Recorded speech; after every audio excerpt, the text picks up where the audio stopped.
Bonjour ou bonsoir et bienvenue sur cette capsule audio. Alors, une amie de la chaîne a réagi à ma dernière capsule sur la culpabilité en me disant que cela la confortait dans son idée que s'isoler, le fait de vivre seul était une très bonne chose parce que ça lui permettrait de ne plus vivre de culpabilité finalement. Le fait de s'isoler des autres êtres humains. Et ce n'est pas tout à fait juste. À vrai dire, ce n'est pas exact du tout même. Et comme beaucoup de personnes qui se conscientisent de plus en plus ont cette envie de s'isoler qui est très présente, alors je me permets de faire une autre capsule pour préciser à quoi est due la culpabilité. Pourquoi le fait de s'isoler ne change rien au fait de se sentir coupable? Eh bien c'est tout simplement parce que la culpabilité n'est pas seulement liée au fait d'être en relation avec les autres. C'est lié, mais ce n'est pas la cause ésotérique, on va dire. Je pense que vous savez comme moi que certaines personnes peuvent se sentir coupables d'écraser une fourmi ou d'abîmer des fleurs, des plantes. Et certaines personnes vont se sentir coupables d'avoir trop mangé ou trop bu.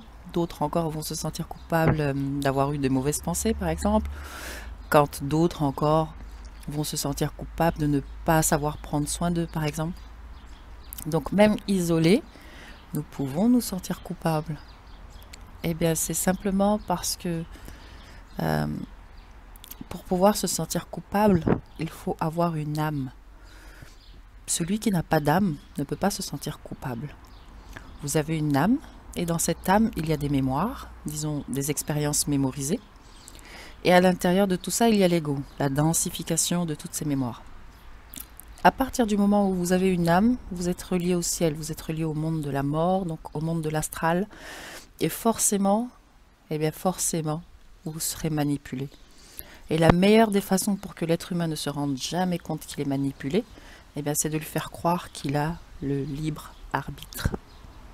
Donc, l'être humain croit qu'il décide, il croit qu'il est intentionnel. Donc forcément, quand il commet une erreur, eh bien il croit que c'est de sa faute et il se sent coupable. Donc effectivement, le simple fait d'être un être humain nous rend coupables. Vous savez, la culpabilité, elle a énormément de facettes, une multitude de facettes. On peut avoir une personne qui se sent coupable de ne pas être capable de faire une chose, par exemple, quand une autre personne, elle, va se sentir coupable d'avoir été surprise à faire cette chose. Quelqu'un qui se met nu, par exemple.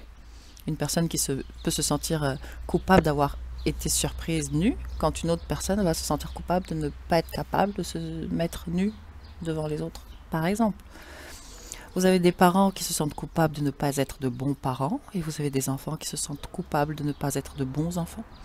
Vous avez aussi des parents qui se sentent coupables de ne pas avoir mis au monde des enfants à la hauteur.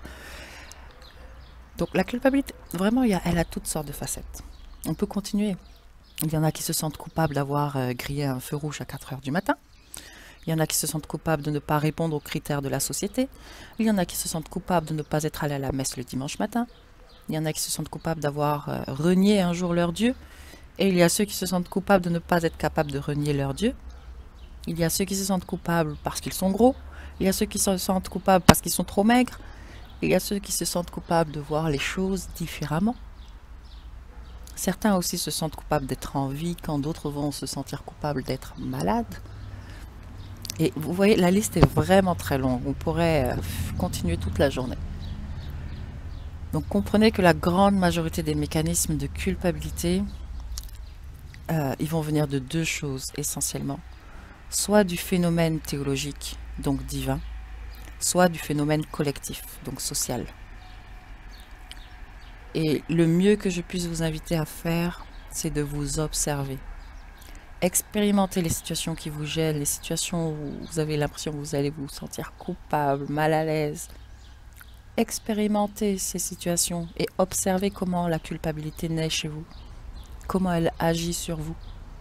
Observez simplement. Parce que le simple fait d'observer est déjà neutraliser la chose. Alors observez. Je vous souhaite une belle journée, une belle soirée. Je vous dis à bientôt. Ciao.